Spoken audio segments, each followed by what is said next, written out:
Benvenuti tifosi del Napoli, mettete mi piace al video e iscrivetevi al canale. Andiamo a vedere il video. Il Napoli può provare Kean? Penso che sia il giocatore ideale. È il tipo di giocatore che piace a Conte. Ma non so se questa sia la situazione migliore. Kean è un giocatore che ha attraversato diversi momenti di crescita. Dobbiamo capire se, arrivando in una squadra dove la pressione è maggiore, perché bisogna lottare per obiettivi altissimi, il ragazzo abbia raggiunto la maturità necessaria per affrontare certe cose. Basta guardare cosa è successo con Vlahovic alla Juve. Era uno splendido giocatore, con tutte le carte in regola per essere un ottimo attaccante, ma in una squadra dove bisogna vincere si è perso.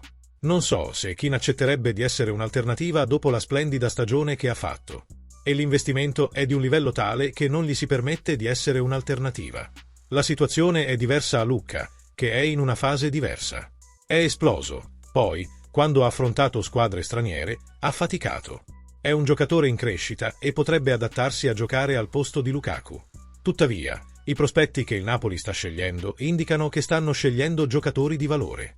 E credo che nel tifoso napoletano sia questo che mi interessa.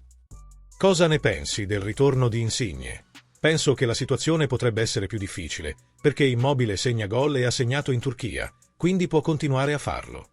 Insigne può giocare solo come attaccante in una linea a 3, quindi abbiamo bisogno di una squadra che giochi così. Anche Bernardeschi ha più possibilità perché può giocare in diversi ruoli, anche da centrocampista. Dobbiamo capire quali sono le sue condizioni e le sue motivazioni. Cosa ne pensi, tifoso del Napoli? È un buon nome per la nostra squadra.